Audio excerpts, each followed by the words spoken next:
ایمان خطرے میں۔ آپ ہر خطرہ مول لے سکتے ہیں، بڑے سے بڑا نقصان برداشت کر سکتے ہیں، لیکن بے سلامتی ہوش و حواس اس کے لیے ہرگز تیار نہیں ہو سکتے کہ آپ کے ایمان کے لیے کوئی خطرہ لاحق ہو۔ ایمان ہی تو آپ کا سب سے بڑا سرمایہ ہے۔ یہ متاع عزیز ضائع ہو گئی تو آپ بالکل ہی لٹ گئے، آپ کے پاس تو کچھ بھی نہ رہا۔ آپ دانستہ طور پر کوئی ایسی حرکت اور کوتاہی نہیں کریں گے جس سے ایمان جیسی چیز خطرے میں پڑے، لیکن اطمینان کی سانس نہ لیجیے۔ ہو سکتا ہے نادانستہ طور پر، لا علمی اور لاپرواہی میں آپ کی کوئی ایسی کوتاہی کر رہے ہوں جس سے آپ کی یہ متاع عزیز خطرے میں ہو اور آپ کو احساس بھی نہ ہو۔ ایک کوتاہی ایسی خطرناک کوتاہی ہے کہ اس سے آدمی کا ایمان خطرے میں پڑ جاتا ہے، اور یہ انتباہ کسی عام آدمی کی جانب سے نہیں ہے، خود دین پہچاننے اور بتانے والے رسول صلی اللہ علیہ وسلم کی جانب سے ہے۔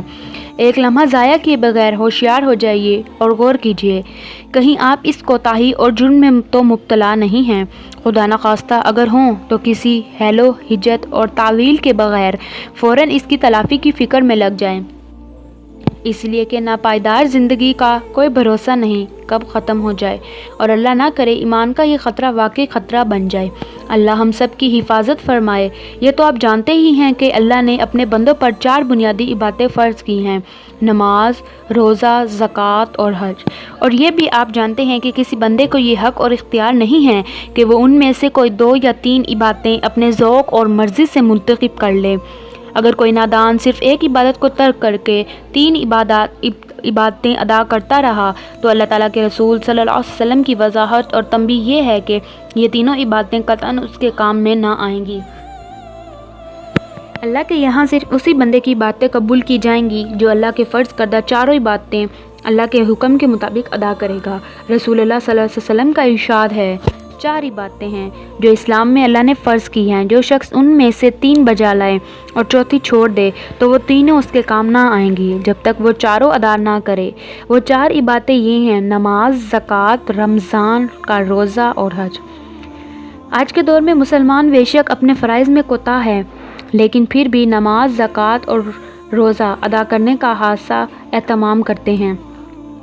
البتہ حج ادا کرنے کی طرف سے زبردست غفلت ہے۔ بہت سے غافل مسلمان حج کو جانے کی استطاعت رکھتے ہیں، خوشحال ہیں، صحت مند ہیں، کوئی معذوری و مجبوری بھی نہیں ہے، اور پھر بھی وہ حج کو نہیں جاتے، اور انہیں احساس ہی نہیں ہے کہ وہ کس قدر عظیم اور بھیانک جرم کا ارتکاب کر رہے ہیں۔ وہ ایک ایسے بھیانک جرم میں مبتلا ہیں جس سے ایمان خطرے میں ہے۔ اللہ نے ایسے لوگوں سے اپنی بے نیازی اور بے تعلقی کا اعلان کیا ہے، اور جس سے اللہ اپنی بے نیازی اور بے تعلقی کا اعلان کرے اس کا دنیا اور آخرت میں کہیں ٹھکانہ نہیں، الا یہ کہ وہ اپنے جرم کی تلافی کر کے اپنے کو اللہ کی نظر عنایت کا مستحق بنا لے۔ اللہ کی تنبیہ کے الفاظ یہ ہیں: انسانوں پر اللہ کا یہ حق ہے کہ جو اس گھر تک پہنچنے کی استطاعت رکھتا ہو وہ اس کا حج کرے، اور جو کوئی اس حکم کی پیروی سے انکار کرے تو وہ جان لے کہ اللہ تمام دنیا والوں سے بے نیاز ہے۔ یعنی جو اس فرض سے انکار کرے اور استطاعت رکھنے کے باوجود بیت اللہ کا حج نہ کرے تو وہ خوب سن لے کہ اللہ سارے جہان والوں سے بے نیاز ہے، اللہ کسی کا محتاج نہیں ہے، بندہ ہی اس کا محتاج ہے۔ اگر یہ محتاط بندہ اس کے فرض کی کوئی عبادت سے غفلت اور بے نیازی برتتا ہے تو اللہ کو اس کی کوئی حاجت نہیں۔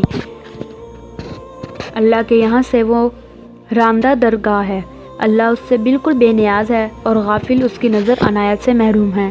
اللہ کے رسول صلی اللہ علیہ وسلم نے اور زیادہ واضح لفظوں میں ایسے غافل نادانوں کی دھمکی دی ہے اور صاف صاف متنبہ کیا ہے کہ جو لوگ استطاعت رکھنے کے باوجود حج کرنے کے لیے نہیں جاتے ان کا ایمان خطرے میں ہے۔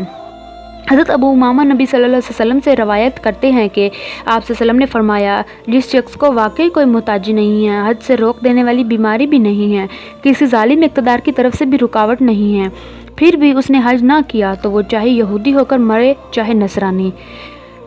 دل دہلا دینے والی تنبیہ سے جس کی آنکھیں نہ کھلیں، وہ اس فکر میں نہ لگ جائے کہ اس کا خاتمہ اسلام پر ہو تو واقعی اس کا ایمان خطرے میں ہے۔ جسے ذات راہ بھی حاصل ہے، صحت بھی میسر ہے، کوئی ظاہری رکاوٹ بھی نہیں ہے، اور پھر بھی وہ اللہ کی فرض کی ہوئی عبادت میں کوتاہی برت رہا ہے یا موقع میسر آنے کے باوجود ٹال مٹول کر رہا ہے، صاف صاف اللہ کے رسول صلی اللہ علیہ وسلم نے بتا دیا کہ وہ چاہے نصرانی ہو کر مرے چاہے یہودی ہو کر مرے۔ مسلمان ہو کر مرنے کی اگر اسے آرزو ہے تو وہ فوراً اس عظیم فرض کو ادا کرنے کے لیے تیار ہو جائے اور ناپائیدار زندگی کا ایک لمحہ بھی ضائع نہ کرے۔ کسی کو معلوم نہیں کہ اس کا اگلا پل اس زندگی کا ہے یا موت کے بعد کی زندگی کا۔ جب معاملہ اس قدر نازک ہے تو ایک ایسا مومن جسے اپنا انجام عزیز ہو ایسے جرم میں ہرگز مبتلا نہیں رہ سکتا جس سے اس کا ایمان خطرے میں ہو۔